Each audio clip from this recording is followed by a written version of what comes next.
Creating high quality content is something that, let's be honest, can feel really, really time consuming.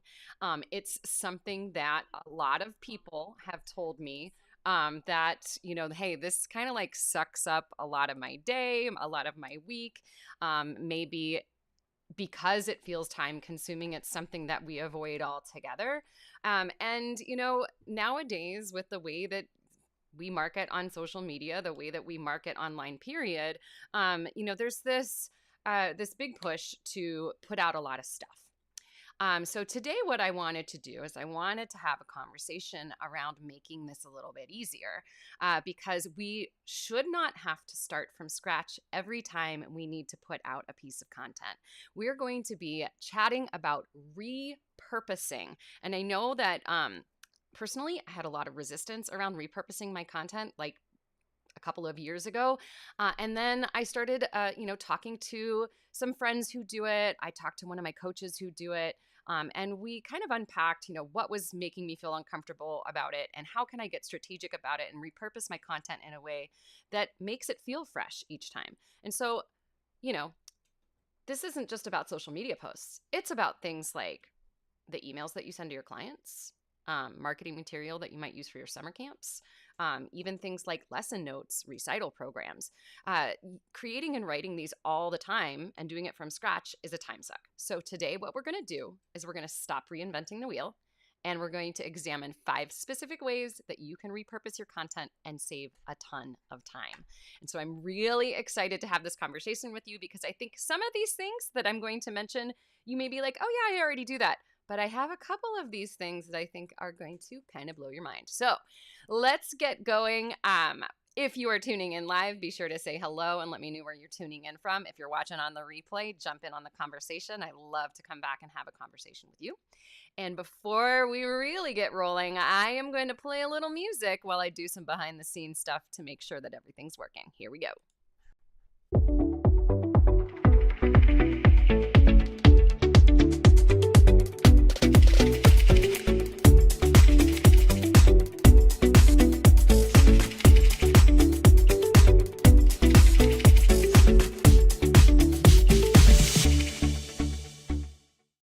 And just in the nick of time. All right. So, hey there, Susan. Hey there, Amy. Nice to see you. The topic of the day is 5 ways that we can repurpose our content. And like I mentioned earlier, we're not just talking about social media content.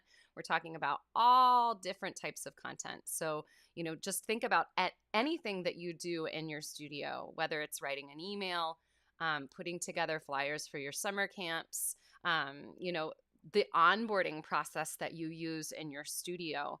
Repurposing content is something that we sometimes kind of like push off to the side because we don't think that we have time to do it, but it's actually a huge time saver. So today I'm going to detail some of the ways that I've been repurposing content, both here at Savvy Music Studio and also in my Sara's Music Studio. And I hope that all of these things are useful to you. And I know that this has nothing to do with the broadcast, but I have to show you guys this. Like, I don't know if it's going to focus in. Do the little...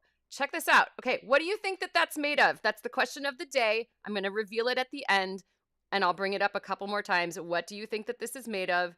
I know it has nothing to do with today's topic. All right. All right, here. So let's do some quick housekeeping before we get to those 5 things. If you hear something today that is valuable to you, please give us a hashtag takeaway and let us know what that thing is. If you're watching live, I'll be happy to bring that up onto the screen. And if you're watching on the replay and you give us your takeaways, then, hey, I'll pop back in and have a little chat with you. Why do we do this? Because I firmly believe that this is more fun with a conversation, right? Bringing these topics to you each week, it's more fun to have a conversation with it. I also believe if you find something in this broadcast that is really useful to you and you're like having that aha moment, that it's really helpful in part of the learning process and, the, hey, I'm going to do this process to say it out loud. So give us your takeaways. We'll bring them up on the screen.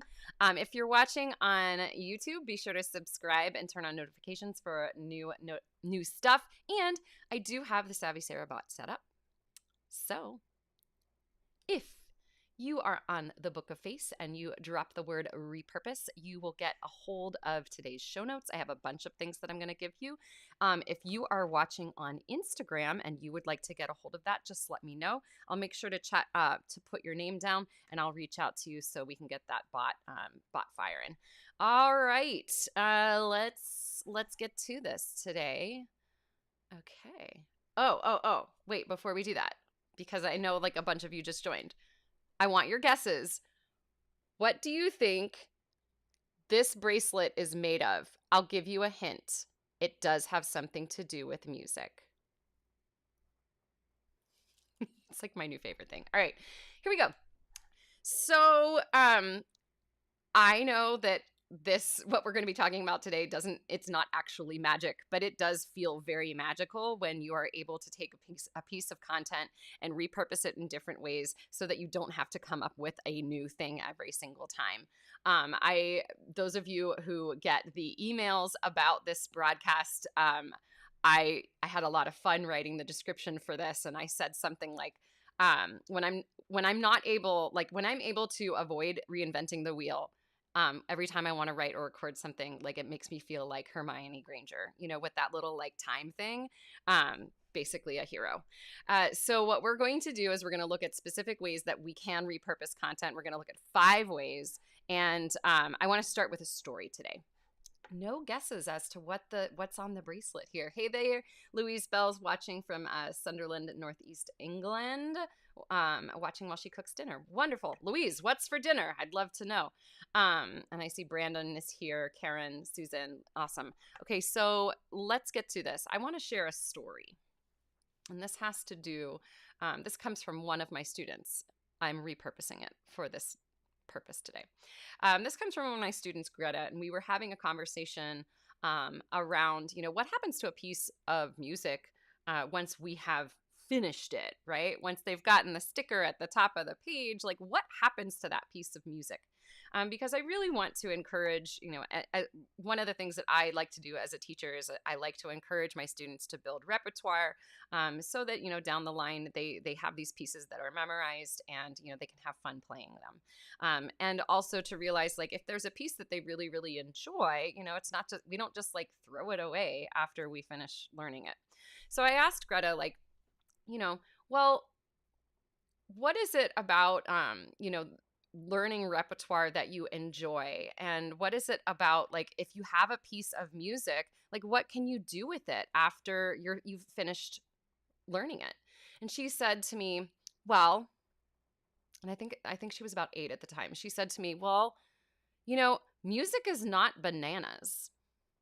I'm like, true. Tell me more about how music is not bananas.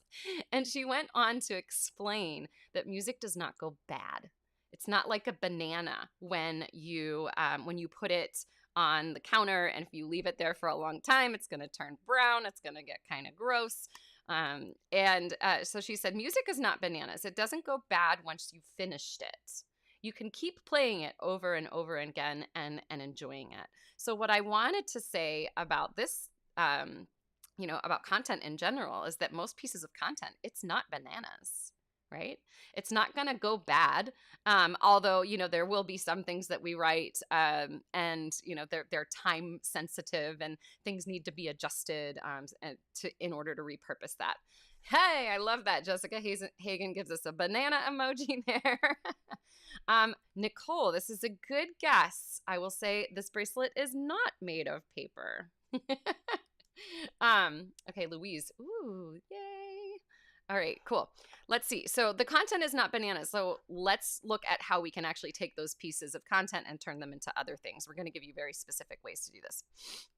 So let's say, when you're posting on your socials and things like that, you have some pieces of content that go out that are really popular, right? Have you ever had a post go like viral? And I'm not talking about like hundreds of shares and thousands of views and all that stuff. Viral in the sense of it did really well compared to other things that you post. Have you ever had a post that's done that? Yeah? Okay, that is a clear sign. As long as it's not like super time sensitive or something like that, and adjustments would need to be made. If something is popular, go ahead and reuse that piece of content down the line. My rule of thumb is that I don't like to repeat content um, too soon. So I kind of look at like 90 days being my rule. And I know that I had a lot of resistance around this. Like, oh my gosh, there is no way that I can repurpose content. I'm just going to keep writing new content every day of my life. And while sometimes I am in the mood to do that, I will admit like that is not really what I want to spend my time doing.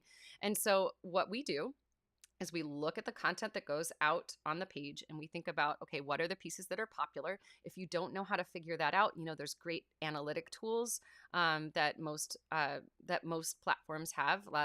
The Business Suite is for Meta Business Suite, which is useful for both Instagram and Facebook. You can see what are the most popular posts, and that gives us a good idea of like, okay, well, I could repost this, down the line, and I'll tell you what, it's kind of a magical thing, because if we can get over this fear, like, oh my gosh, like I've already posted this content is bananas, it's going to go bad. If it's popular the first time, I can guarantee you it's going to be popular the second time too. And I'll let you in on a little secret here at Savvy Music Studio. We do regularly put out new content, but of the 7 days a week that we typically post, right? Let me think about this. I'm going to say that on average, 5 out of the 7 days a week are repurposed content. Sometimes more, sometimes less if I'm, in the content writing mode and putting out new pieces. But reusing content is really, really great. And one of the easiest ways that you can do that is if you have popular photos of your students at recitals or anything like that, go ahead and do some Throwback Thursday posts, right? Or just post it on another day and put it down the line, and you can schedule that content out so you do not have to constantly be coming up with new things. The second thing that we can do, which I really, really love. Before I get to the second thing, I'd love to know, if you are watching, is repurposing something that you're already doing in your studio? If that is the case, please let me know down below what are the things that you do in terms of repurposing content that you're creating. And remember, we're not just talking about posts, we're talking about all different types of content. So anything that you're writing, anything that you're recording, what are some of the ways that you repurpose content in your studio? I'd love to know from you, and I'll bring them up on the screen and add them to the broadcast. My second item of repurposing that's going to save you a lot of time is for you to create studio templates. And if you haven't already done this, I know it might feel like it's going to take up some time, but this is one of the most valuable things that we can do with our time. So the emails, lesson notes, recital programs, things like that. By creating like pre-written content that you can just like pull as you go, then all you have to do is like customize it for the situation. That's going to save you a ton of time. So some of the things that I like to create templates for, one of the things that I love is onboarding emails. So if you get a new student and you typically have like, okay, here's step 1, here's step 2, here's step 3 of what it looks like to onboard this person, make them into email templates. And you can decide how you're going to store those templates. It can be in a Word document. It can be in like a Google Doc, something like that. Or if you are fancy and you want to use something like templates on Gmail, templates are something that you can, it's like an add-on to your Gmail account. It's free. And you can create email templates. And I do that, and then I name them like really specifically. So like this will be coaching offer for 3 months of coaching, or coaching proposal. It could be like onboarding email number 1, coaching client, and thinking about just making it simple so that when I'm onboarding somebody, then all I have to do is click on that template, and then I go through and I personalize it, right? I put their name in, I put the things that we've talked about, I put specific links that are like personal to them. And it saves me a ton of time. So something that would have probably taken me like 30 minutes to write takes me 5. So things like that are super important. They can save us a lot of time.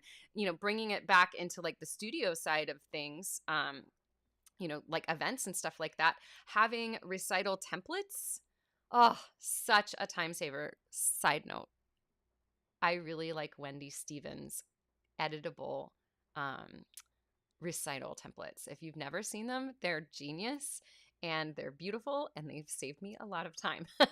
But before I had found those, I had my own templates that just get edited over and over again.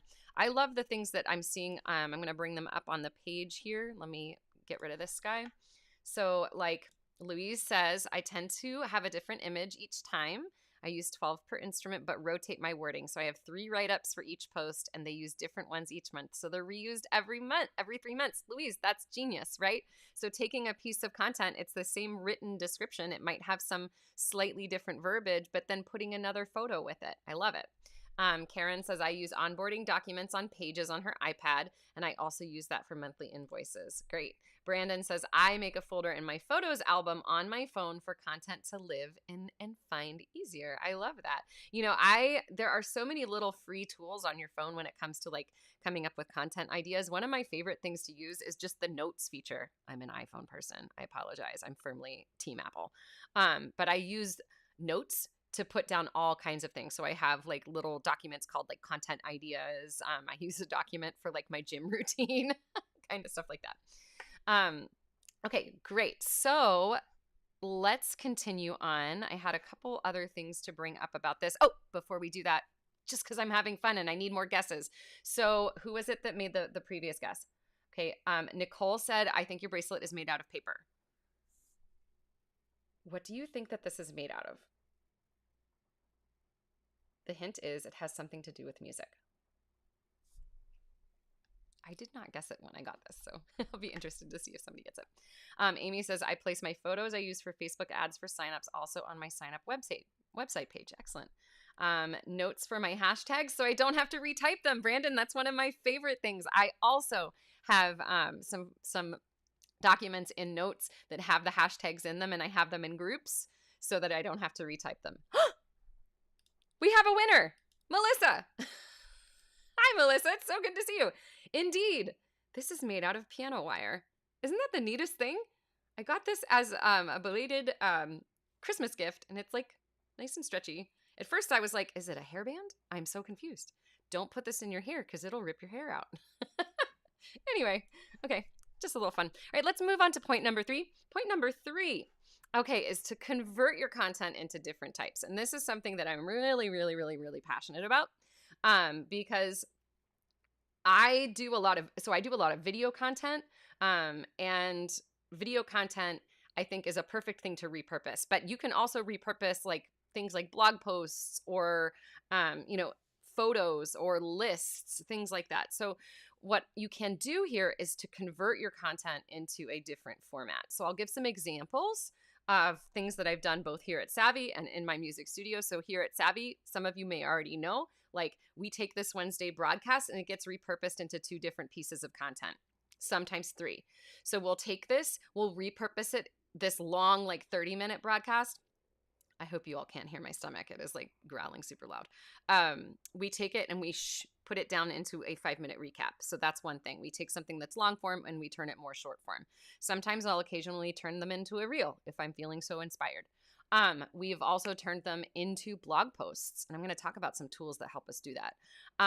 And we take that and we turn it into a carousel. If you don't know what a carousel is, actually, I bet you do know what it is, but you might just not know what the term is. Carousels are multi-image posts that have graphics and words on them, or sometimes just words. So everything that I have covered today will be turned into a carousel that will go out in 2 weeks. So we have these pieces of content that are getting staggered all the time. I will also say our carousel posts are some of our top performing posts. So if you haven't made carousels before, or you're interested in kind of learning a little bit about them, head on over to the easiest place to look at them is over on the Savvy Instagram page. And if you check that out, you can see, what do those carousels look like, and you can get an idea of how to create them. We do this on Canva, and if you look on Canva, there's all kinds of carousel templates that you can use. So taking some type of piece, some piece of content and turning it into something else. If you did a video, make it into a blog. If you did a blog, make it into a video, and vice versa.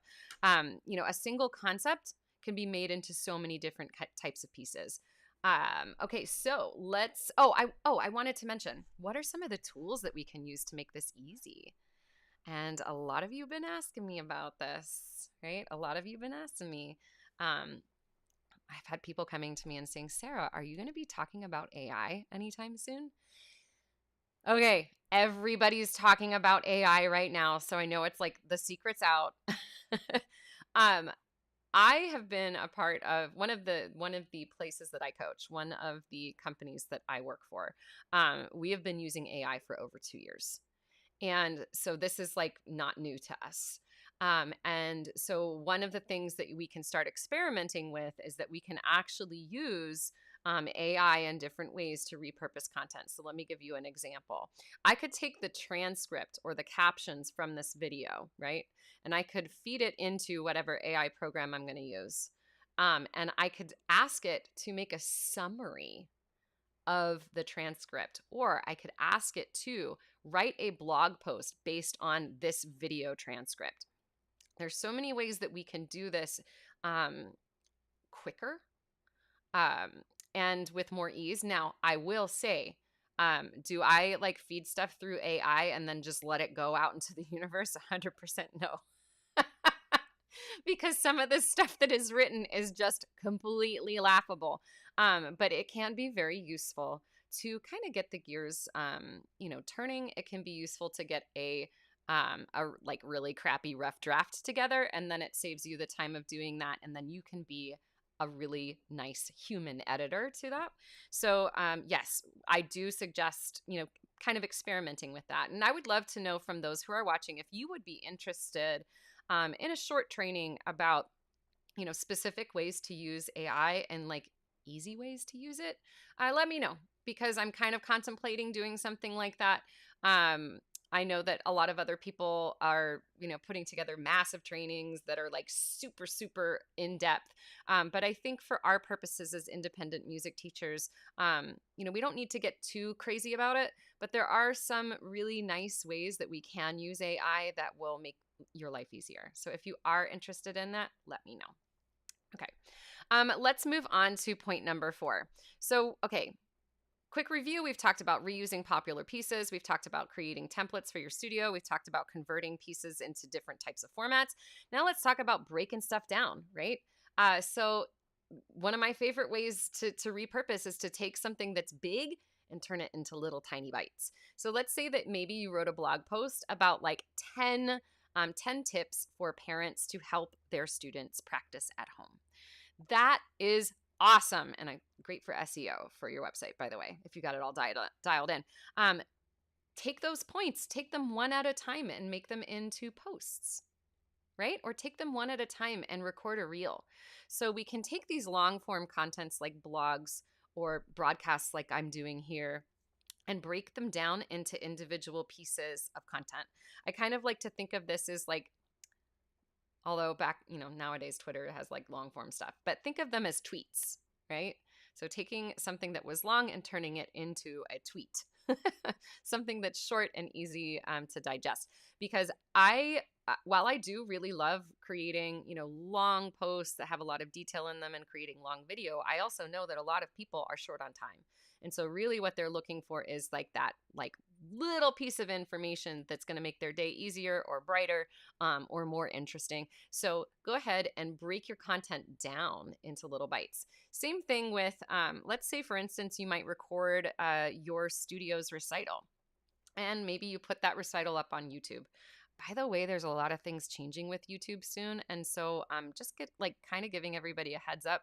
I know a lot of clients and friends and colleagues who are having issues uploading things to YouTube because their content is getting flagged. Not just flagged, but like banned. So be aware that some of the rules around copyright on like with music on YouTube, it's changing.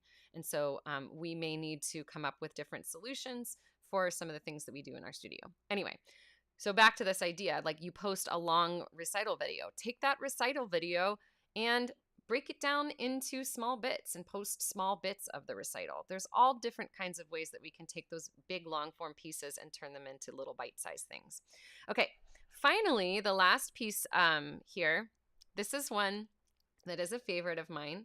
Um, it is to update old posts with new information. So let's say that you might have a pinned post on your website. You might have a blog that you have, a pinned post on your social media. You might have a blog on your website. Don't be afraid to go back through and update old posts with new information. This is a really great way to keep content relevant and to help your audience to stay up to date. And you don't have to write something completely new and from scratch. So I've done this with a couple of different posts that I have that are kind of like, okay, people are going to be searching for this information all the time. Maybe this needs to be updated. So for instance, I'm looking at one of the blog posts. One of the most popular blog posts on my site is the one about SEO. And I read through it the other day and I realized that some of the things that I have suggested have changed. And so it's probably time to go back through that post and update it with new information and then re-release it. Right? To say, hey, we have updated our most popular blog post with the current trends for 2023 for SEO. And that can be a really great way to use something that you've already written, but you're just making small tweaks to it. Okay, so that is the thing today. We're gonna wrap it up here. So before we do that, if you are watching live or on the replay, put the word repurpose down below to get a hold of today's information. And that's a really good. Okay, Brandon just asked a question. I'm going to come to that in just a second. If you are on Instagram or Facebook, give me the word repurpose. The Savvy Sara bot will set you up. She's going to send you a couple things. She'll send you the show notes from today. She will also send you information about how you can join our email list and get more support. And all that good stuff. If you are on YouTube, look in the description down below. You will find the link where you can get those things that I just mentioned. And I think that's it. So let's get to the recap. But before we do that, we're going to look at Brandon's question. Brandon asked, do you delete the old post? So depending on what it is, yes and no. So let's say that you have an important post on your Facebook page that you have pinned at the top that has important information. It could be in a Facebook page. It could be in a Facebook group. If you want to add, I actually like on a front facing business page, I would suggest copying that stuff, making a brand new post and just posting an update and then repinning that. If it's inside of a group, you could edit it and like add something at the top, say like edited on this date, right?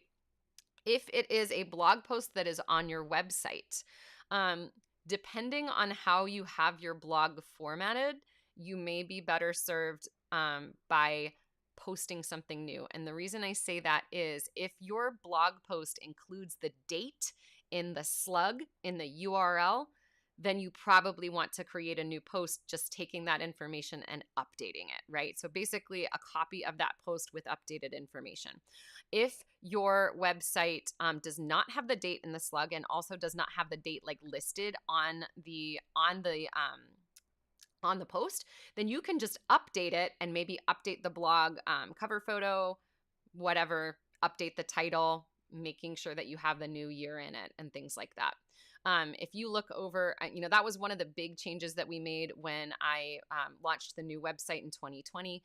The previous blog, where I have some 400 posts on it, always had the date associated with things. And with the new blog, we decided to get rid of the date. So all of the blog posts are undated, so they become more evergreen. All right, that was a great question. Thank you for asking that. Okay, let's do our rapid recap. So here we go. Let me get ready for this because there's a lot of things that I'm going to say here. All right, here we go. So creating high content quality content. Let me try that again. I always mess up that first sentence. And you know what? Because we're repurposing this, my amazing team member, Caitlin, is going to know that I started that wrong. Let's do it again.